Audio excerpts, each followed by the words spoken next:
మన పట్ల ఎంతో గొప్ప ప్రణాళిక కలిగి ఉంటాడు. ఏంటి ఆ ప్రణాళిక అని మనం ఆలోచన చేస్తే,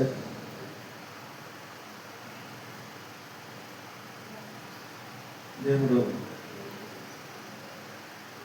పాలు తేనెలు ప్రవర్తించేటువంటి దేశంలో నేను తీసుకుని వెళ్తాను. పాలు తేనెలు ప్రవర్తించేటువంటి దేశంలోనికి నేను తీసుకెళ్తాను అన్నమాట. ఇప్పుడు ఈ సంవత్సరం మనకి ఇచ్చాడంటే ఇది పాలు తేనెలు ప్రవహించేటువంటి దేశం. ఎందుకు పాలు తేనెలు ప్రవహించేటువంటి ఈ దేశంలో మనము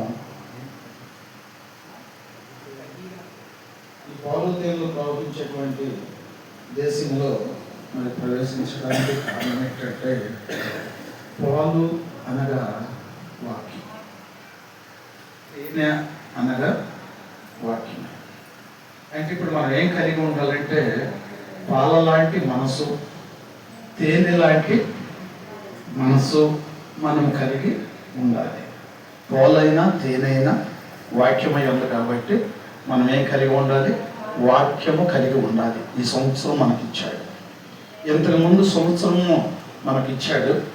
ఆ సంవత్సరంలో మనం ఎన్నో ఒడిదుడుకులు పడి ఉండొచ్చు, ఎన్నో ఇబ్బందులు పడి ఉండొచ్చు, ఎన్నో కష్టాలు పడి ఉండొచ్చు. వాటన్నిటిని కూడా ఎదుర్కొని మరొక సంవత్సరాన్ని నీకు ఇచ్చాడు అంటే, ఇప్పుడు నువ్వు ఈ సంవత్సరం అంతా కూడా ఆయనకి నువ్వు లోబడి జీవించేటువంటి వారై ఉండాలి. ఎందుకంటే ఇంతకుముందు సంవత్సరము ఎలాంటిదంటే ఐగుప్తు దేశం లాంటిది. ఐగుప్తు దేశం అంటే ఏమో, ఐగుప్తు దేశం అంటే చీకటి.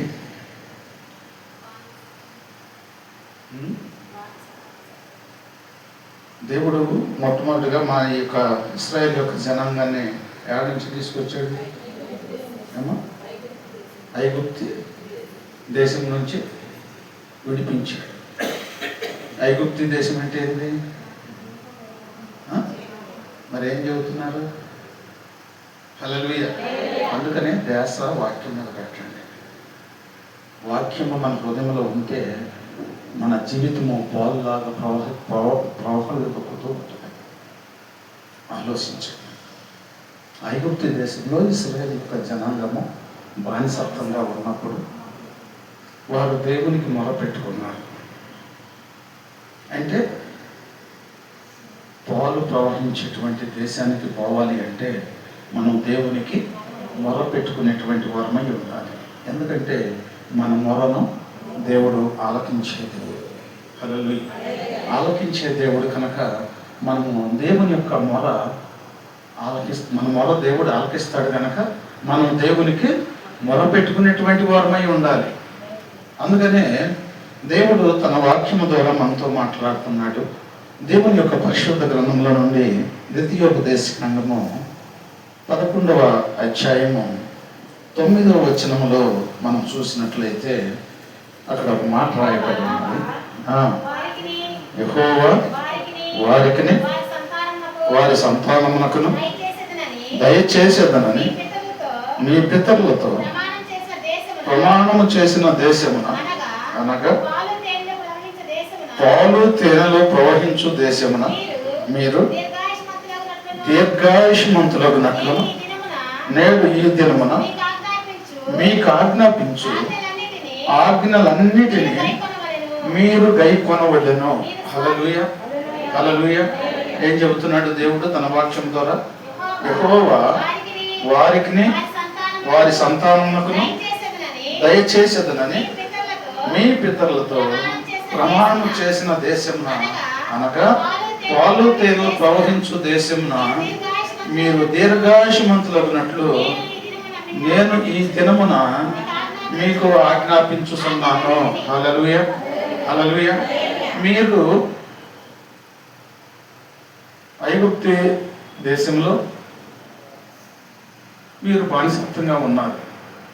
వారు అక్కడి నుంచి విడిపించి తీసుకొని వచ్చేటప్పుడు దేవుడు వాగ్దానం చేశాడు. ఏం వాగ్దానం చేశాడు? ఏం వాగ్దానం చేశాడంటే, మనము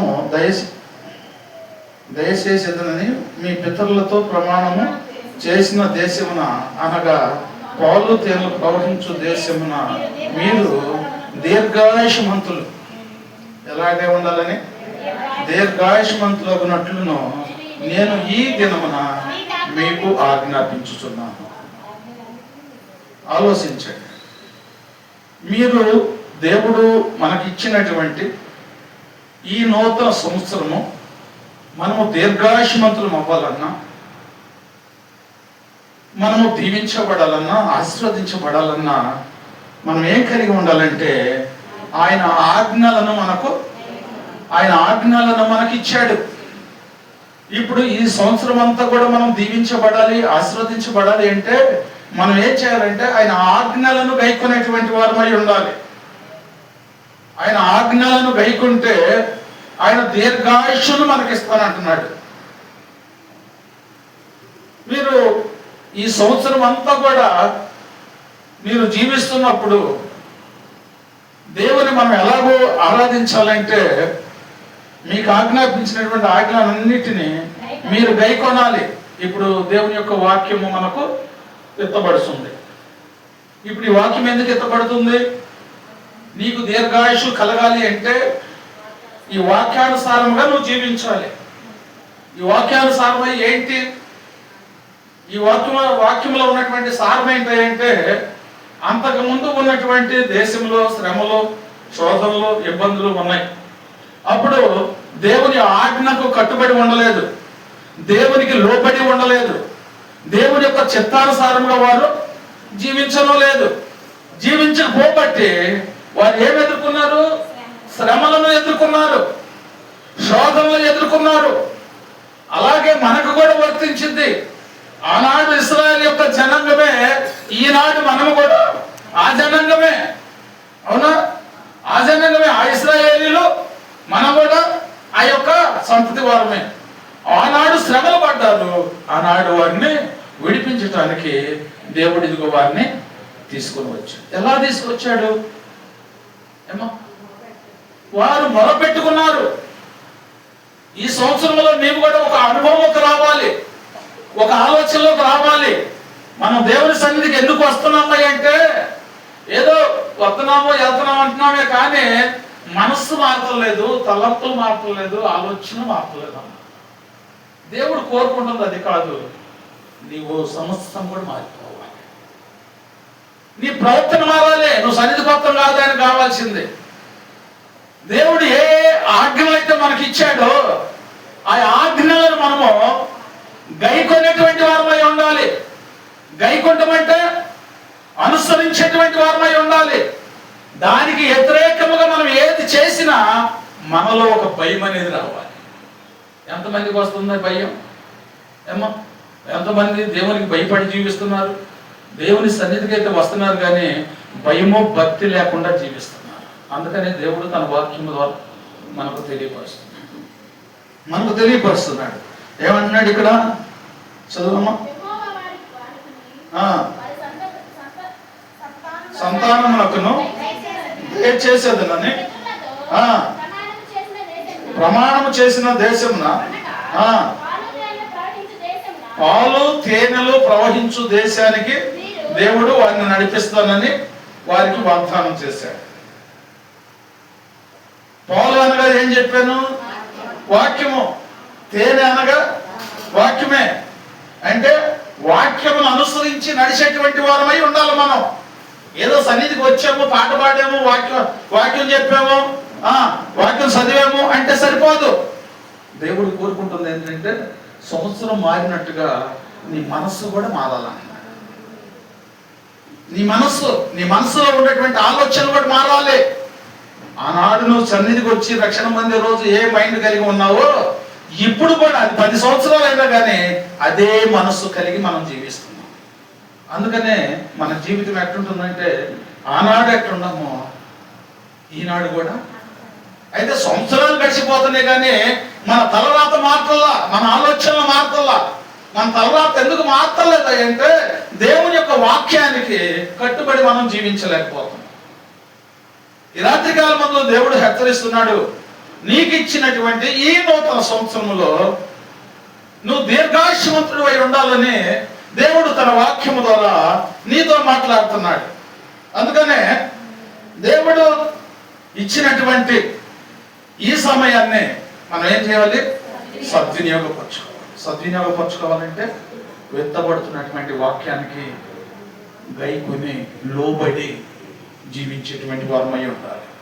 లోకానుసారమైనటువంటి వాటికైతే లోపడుతున్నాం, కానీ దేవునికి మాత్రం మనం లోపడలేకపోతున్నాం. అందుకనే మనం దీవించబడలేకపోవడానికి కారణం ఏంటంటే అదే. అందుకనే దేవుడు చదివిస్తున్నాడు. చూడ కీర్తన గ్రంథము 19వ అధ్యాయము 10వ వచనములో మనం చూసుకున్నట్లయితే, అది బంగారము కంటేను విస్తారమైన మేలిమి బంగారం కంటేను కోరదగినవి, మధురమైనవి, వాటి వలన మీ సేవకుడు హెచ్చరిక నందును వాటిని గైకొనుట వలన గొప్ప లాభము కలుగును. ఏం చెబుతున్నాడమ్మా? ఏంటయ్యి అర్థమవుతుందా? ఏంటి? అవి బంగారము కంటేను విస్తారమైన మేలిమి బంగారము కంటేను కోరదగినవి, తేనె కంటేను జుంటె తేనె దారుల కంటేను మధురమైనవి. ఇప్పుడు దేవాది దేవుడు 2 బహుమానాలు తెచ్చి ఇదిగో ఇక్కడ పెట్టాడు. ఒక పరిశుద్ధ గ్రంథము, ఒక 10,000 కట్ట. దేన్ని ఆశిస్తావు? ఏమో చెప్పాలి, తప్పేం లేదు. ఎందుకు అడుగుతున్నాను అంటే, నువ్వు చెప్పితే అది తప్పని నువ్వు గ్రహించుకొని దాన్ని ఆశించకుండా దేవుణ్ణి, పరిశుద్ధ గ్రంథాన్ని నువ్వు ఆశిస్తావని నేను చెప్తున్నాను. ఎందుకంటే దేవుడు చెప్పిన పని మనం చేయట్లా, దేవుడు వద్దన్న పని మనం చేస్తున్నాం. ఇప్పుడు ఈ 10,000 కట్టకు లోపడుతున్నాం అంటే దేవుడికి లోపడ్డట్ట, లోకానికి లోపడ్డట్ట? లోకానికి లోపడ్డాం. లోకానికి లోబడితే మనలో వచ్చేదన్నీ కూడా శ్రమలు, శోధనలు, ఇబ్బందులు. అదే ఐగుప్తు దేశం, ఇంతకుముందు పడినటువంటి బాధలు అవన్నీ కూడా. ఇప్పుడు ఆయన ఇదిగో దేవుని యొక్క వాక్యాన్ని అనుసరించాలి అని చెప్పాడు. అనుసరించాలి అంటే అనుసరించాలని చెప్పి దేవుడు చెప్పి వదిలేయలా. ఆ వాక్యానికి తగినట్లుగా వారి పట్ల దేవుడు అద్భుతమైనటువంటి కార్యములను జరిగించాడు. తీసుకొని వెళ్ళేటప్పుడు ఎన్నో ఆశ్చర్యమైనటువంటి కార్యములను జరిగించారు. మనం పద్దాక వింటూనే ఉన్నాం ఈ మాటలు. ఏమో మనం పద్దాక వింటూనే ఉన్నాం. వారు ఇదిగో తేనె కావాలా, మాంసం కావాలన్నారు, నీరు కావాలన్నారు, అది ఇంకా మనకు కావాలి అని కూడా ఎన్నెన్నో అడిగారు. కానీ దేవుడు ఏం చేశాడు? అవన్నీ కూడా ఇచ్చాడు. ఇచ్చాడే లేదా? ఇచ్చాడు. ఎందుకు ఇచ్చాడు? ఆయన నడిపిస్తున్నాడు మార్గం. ఆ మార్గానికి ఆయన తోడై ఉన్నాడు. ఆనాడు ఇశ్రాయేలు యొక్క జనాంగం నడిచినట్టుగానే, ఆ సంవత్సరంలో నడిచినట్టుగానే ఈ సంవత్సరం మనకు కూడా మన ముందు ఎంతో ప్రయాణం ఉంది.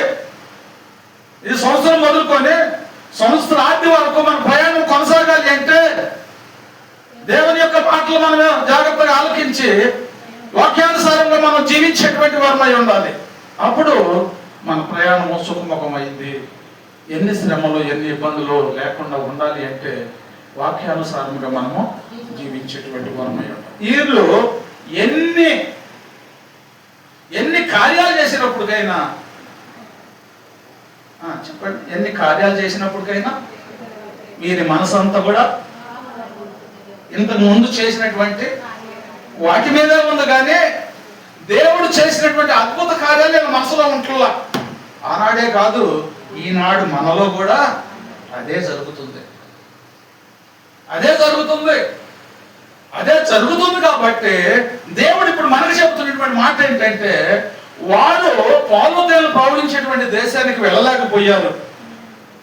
ఈనాడు నీ దాసుడు చెబుతున్నటువంటి వాక్యాన్ని బట్టి అయినా నువ్వు లోబడి జీవిస్తే నేను దీర్ఘాయుష్మంతుని చేస్తాను. ఇంటవో వినవో అది నీ ఇష్టం. దేవుడు చెప్పాల్సినటువంటి మాట నీకు స్పష్టంగా చెబుతున్నాడు.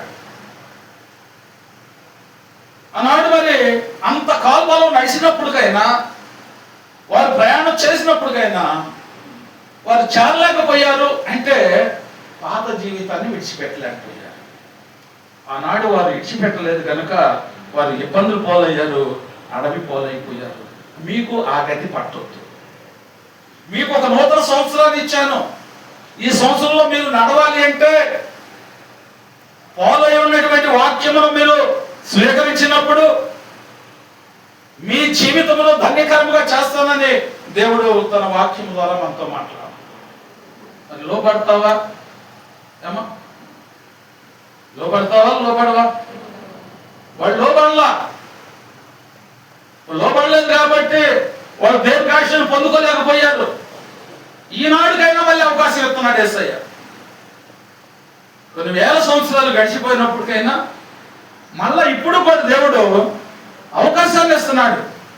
ఎందుకు ఆ అవకాశాన్ని ఇస్తున్నాడు? తన బిడ్డలైనటువంటి వారు నశించిపోవటం ఆయనకు ఇష్టం లేదు.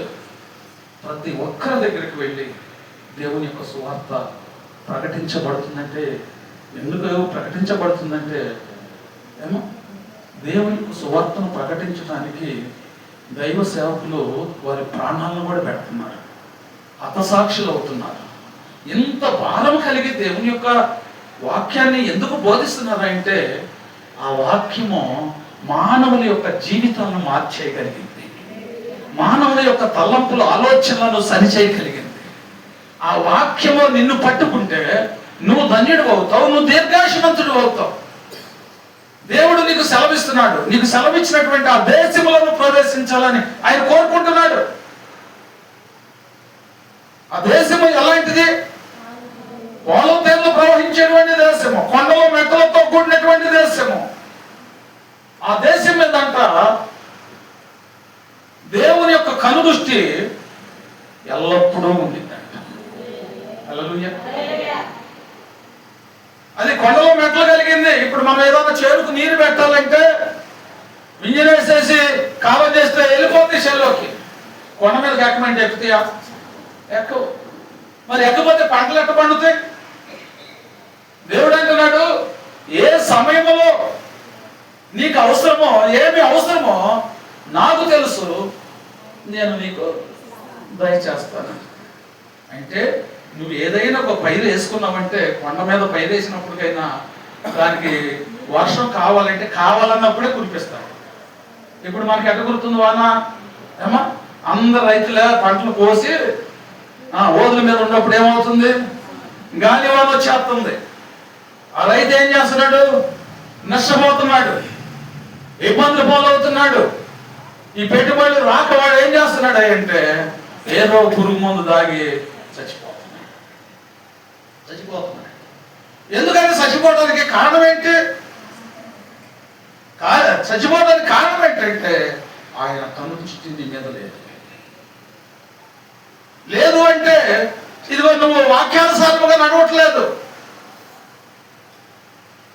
ఆయన ఎప్పుడు వర్షం కావాలో అప్పుడు వర్షం కురిపిస్తానన్నాడు. ఇంకా నీరుతో పని ఏముంది? సమృద్ధిని ఇస్తాడు. ఎందుకంటే ఆయన కన్ను దృష్టి దాని మీద ఉంది కాబట్టి, పోలతేళ్లు ప్రవహించేటువంటి దేశం మీద ఆయన కన్ను దృష్టి ఉంది కాబట్టి ఆయన దృష్టిలోకి నువ్వు కూడా వెళ్ళాలని దేవుడు కోరుకుంటున్నాడు. అట్లాగా చాలా మంది వెనకైపోయారు, పోలేకపోయారు అని దేవుడు వదిలిపెట్టేసాడా? వదిలిపెట్టలేదు. ఆనాడు వదిలేయలేదు, ఈనాడు కూడా వదిలేయట్లేదు. ఈనాడు కూడా దేవుని యొక్క వాక్యాన్ని నీకు ఎందుకు బోధిస్తున్నాడంటే వారి జీవితాల్లాగా మీ జీవితాలు వద్దు, మీకు దీర్ఘాయుష్ను నేను ఇస్తాను. నా మాట వినండి, నా వాక్యానికి మీరు లోబడండి, నా మాటలకు మీరు లోబడితే మీరు దీర్ఘాయుష్మంతులు అవుతారు. ఎవరమ్మా లోకంలో ఉన్నప్పుడు మనం సంతోషంగా ఉండాలని, సమాధానం కలిగి ఉండాలని, దీర్ఘాయుష్ కలిగి ఉండాలని ఎవరు కోరుకుంటారు మనల్ని? ఎవరు? దేవుడు మాత్రమే కోరుకుంటున్నాడు. ఆలోచించు, ఏ జీవితం జీవిస్తున్నాం? వారు వదిలేక ఆ కొండల్లో, లోయల్లో, అడవుల్లో రాలిపోయారు. అట్లా రాలిపోయే స్థితి నువ్వు ఉండకూడదని దేవుడు ఈ నూతన సంవత్సరంలో నీతో మాట్లాడుతున్నాడు. నేను జ్ఞాపకం చేసుకోమంటున్నాడు. నువ్వు నడిచేటువంటి తీరు, నువ్వు ప్రవర్తించేటువంటి తీరు ఎలాగుంటుందో నీవే గ్రహించుకోవాలి. ఎవరో చెప్తే కాదు.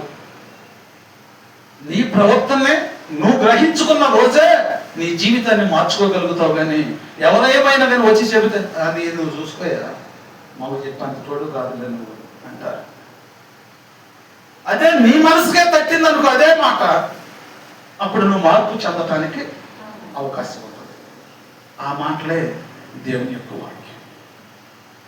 ఆ మాటలే దేవుని యొక్క వాక్యమే ఇప్పుడు నీకు బోధించబడుతుంది, నీకు వినిపించబడుతుంది. మరి లోపడుతున్నావా? జీవితాన్ని మార్చుకుంటున్నావా?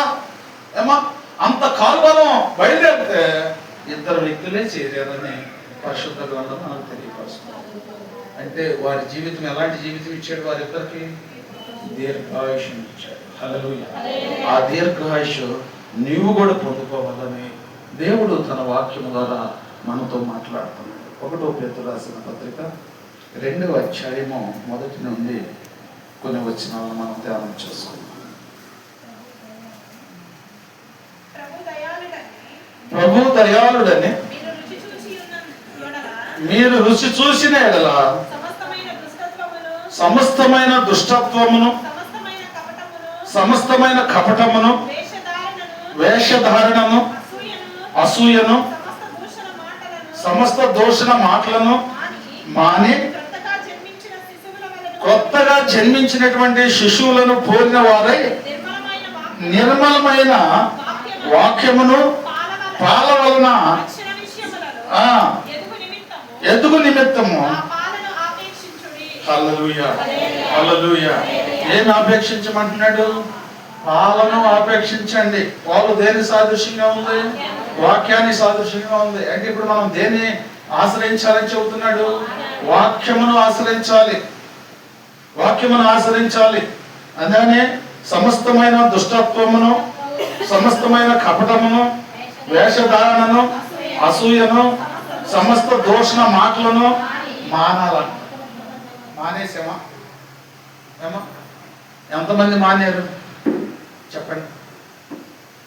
నేను అంటాం కాదు, మీకై మీరు మీ ఆత్మలో పరిశోధన చేసుకోనండి. నిజమే ప్రభా, ఇన్నాళ్ళ నుంచి నేను దేవుని యొక్క వాక్యాన్ని వింటున్నాను, నాలో ఏం మార్పు వచ్చింది? నా జీవితం ఏమైనా సరి చేసుకోగలిగానా? అవకాశం ఇస్తున్నాడు.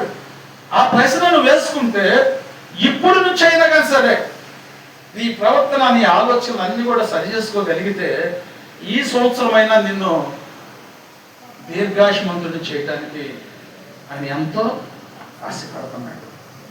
ఆలోచించు. ఎందుకు చెబుతున్నాడు అంటే, చదవమ్మా. కొత్తగా జన్మించిన శిశువులను పోలిన వారై నిర్మలమైనటువంటి, అంటే ఆ యొక్క పాలన మనము స్వచ్ఛమైనటువంటి ఆ పాలన మనము అపేక్షిస్తే, ఆ పాలన మనము అపేక్షిస్తే మన మనసు ఎలా ఉంటుందంటే నిర్మలముగా ఉంటుంది. అంటే నిర్మలంగా అంటే ఎటువంటి కల్మషం లేకుండా, ఎటువంటి ఆలోచన లేకుండా మన జీవితం ఎలా ఉండిద్ది? ఎంతో ప్రశాంతంగా ఉండిద్ది. ఈ జీవితము ఎన్ని కోట్లు ఉండగానే ఎలాంటిది రాదు. నువ్వు ఎంత సంపాదించినా కానీ ఈ నిమ్మలమైనటువంటి మనసు రాదు. మరి దేనివల్ల ఈ నిమ్మలమైన మనసు వచ్చిందంటే వాక్యములను అనుసరించినప్పుడు, వాక్యములను అనుసరించి వాక్యానుసారముగా నువ్వు జీవించినప్పుడు నీకు నిమ్మలమైనటువంటి మనసు ఇస్తాడంటే ఆయన పదే పదే మనతో ఎందుకు చెబుతున్నాడు అంటే మనం అట్టి జీవితము కలిగి జీవించాలని కోరుకుంటున్నాడు ఆయన. ఈరోజు మరి నీ జీవితం ఎలాగుంది? వస్తున్నావే కానీ నీ మనసును ఏనాడాలి కానీ టచ్ చేసి చూసావా? వాక్యం వింటున్నావే కానీ ప్రభా ఇదిగో ఈ వాక్యానుసారంగా నా జీవితం ఉందా లేదని ఏనాడన్నా నువ్వు ఆలోచన చేసావా? చేస్తే నీ జీవితాన్ని మార్చేసుకుంటా. మార్చుకోవట్లేదు, నీ తలంపుల ఆలోచనలు అవే ఉన్నాయంటే వాక్యం నీలో పనిచేయట్లేదు. వాక్యం నీలో పనిచేయట్లేదంటే అపవాదిగాడు ఎత్తబడినటువంటి వాక్యాన్ని దోసుకొని వెళ్ళిపోతున్నాడు. అప్పుడు మన జీవితం ఏమైపోతుందంటే వచ్చేటప్పుడు మనం ఎక్కడుతున్నాం, ఖాళీగానే వస్తున్నాం, వెళ్ళేటప్పుడు కూడా ఖాళీగానే వెళ్తున్నాం. ఎందుకంటే అపవాదిగాడికి అవకాశం ఇచ్చాం కాబట్టి వాడు దోసుకుపోయినంత వాళ్ళు దోసుకుపోతున్నాడు. నీ ఆత్మను బలపడకుండా వాడు ఏం చేస్తున్నాడంటే నిన్ను బలపరచగలిగినటువంటి వాక్యాన్ని వాడు ఎందుకు దోసుకొని వెళ్ళిపోతున్నాడు. ఖాళీ మనిషి అయిపోతున్నాడు. అందుకనే దేవుడు తన వాక్యం ద్వారా మనతో మాట్లాడుతున్నాడు. కొత్తగా జన్మించినటువంటి శిశువును పోలి నువ్వు ఉండాలి. చదువు. నిర్మలమైన వాక్యము పాల వలన రక్షణ విషయంలో ఎదుగు నిమిత్తము ఆ పాలను అపేక్షించుము.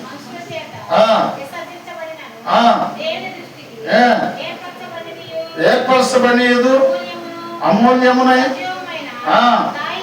రాయకు ప్రభువునొద్దకు వచ్చువాడే యేసుక్రీస్తు ద్వారా దేవునికి అనుకూలమగు ఆత్మ సంబంధమైన బలులు అర్పించుటకు పరిశుద్ధ యాజకులుగా ఉండినట్లు మీరును సజీవమైనటువంటి రాళ్ళవలే ఉండి ఆత్మ సంబంధమైన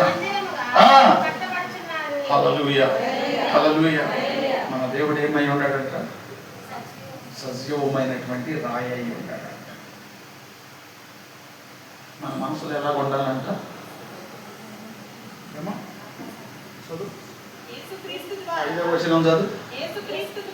యేసుక్రీస్తు ద్వారా దేవునికి అనుకూలమగు బలులు అర్పించుటకు పరిశుద్ధ యాజకులుగా ఉండునట్లు మీరును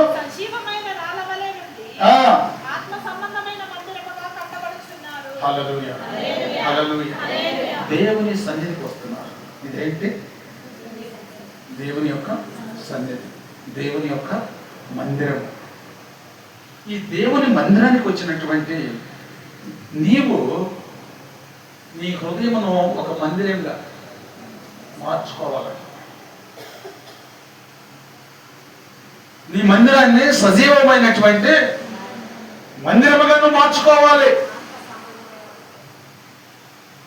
ఇప్పుడు ఈ మందిరం ఏంటంటే సకల జనులకు ఇది ప్రార్థనా మందిరం. నీ హృదయము దేవునికి ఆలయమై ఉండాలి. ఇక్కడికి వచ్చేది ఎందుకు? దేవుని యొక్క మందిరమును నీలో ప్రతిష్ఠించుకుంటానికి. ఇప్పుడు ఒక ఇల్లు మనం కట్టాలి అంటే ఇటుక రాయి కావాలి, సిమెంట్ కావాలి, పనోళ్ళు కావాలి, రాడ్డు కావాలి, అన్ని కావాలి. అలాగే అవన్నీ ఉంటే ఆ ఇల్లు పూర్తయింది. దేవుని యొక్క వాక్యం అనేది నీలో ఉంటే స్థిరమైనటువంటి మందిరముగా నీ యొక్క హృదయాన్ని బలపరుచుకుంటానికి. లోకానుసారమైన దానికైతేనేమో ఇటుకరాలు సిమెంట్ అయి కావాలి. ఆత్మ బలపడటానికి ఆత్మ మందిరం కట్టాలి అంటే వాక్యం అనేటువంటి పాలుతో నువ్వు మరి కడుతున్నావా? మనం ఏమో దేవుని యొక్క వాక్యము మనకు స్పష్టంగా తెలియపరుస్తుంది. దేవుని యొక్క మాటలు మనము ఇదిగో ఇంటానే ఉంటున్నాం, ప్రతిరోజు వింటున్నాం.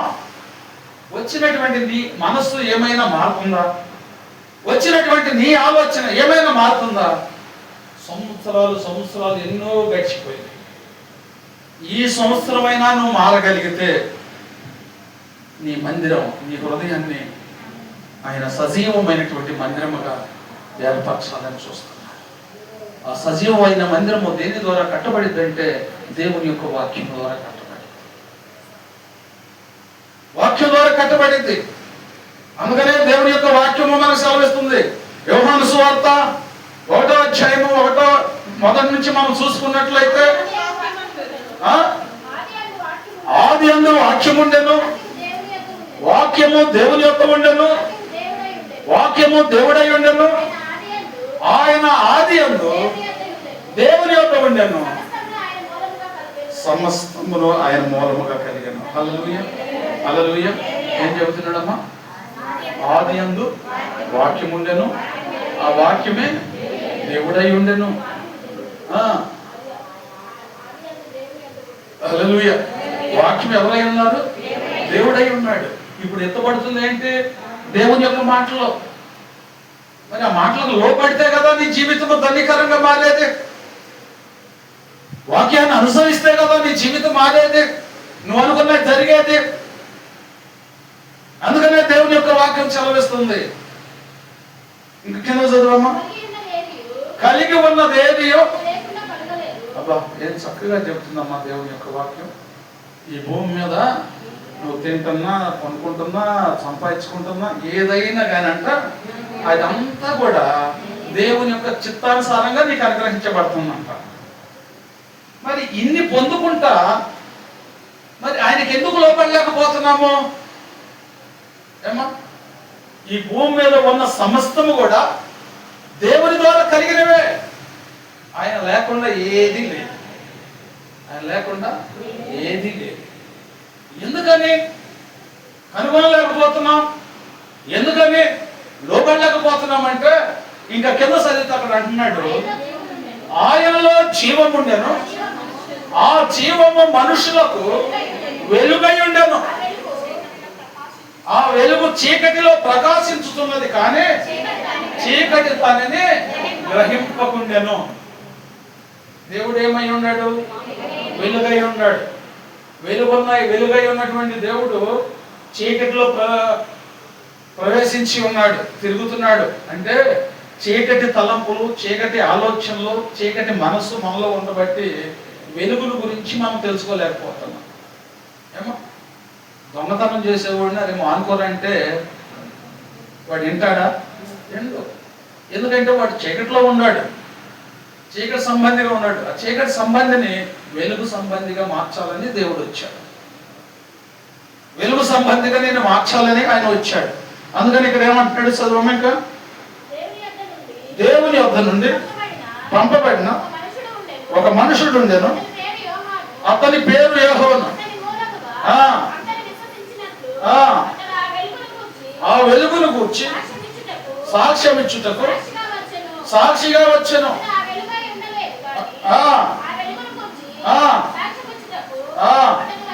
హల్లెలూయా, హల్లెలూయా. ఇప్పుడు దేవుని యొక్క వాక్యము మనకి బోధించబడుతుందంటే చీకటి నుండి విడుదల పొందటానికి, వెలుగులోకి నువ్వు రావాలని. చీకటిలో జీవిస్తున్నటువంటి నీ జీవితాన్ని వెలుగుమయముగా చేయాలని ఆనాడు దేవాది దేవుడు ఈ లోకంలో సంచరించాడు.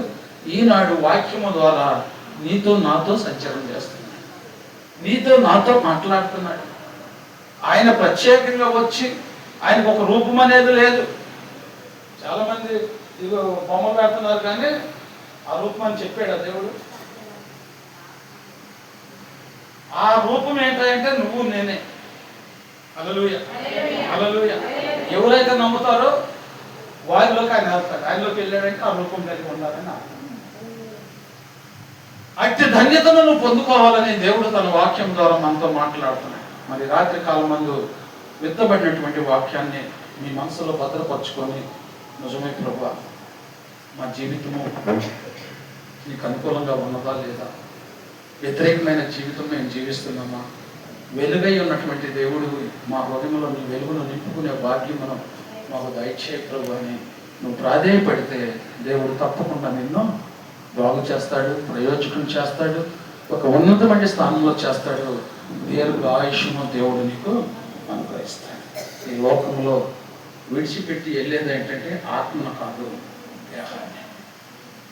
ఈ శరీరాన్ని వదిలేస్తున్నామే కానీ ఆత్మకు సాగు లేదు.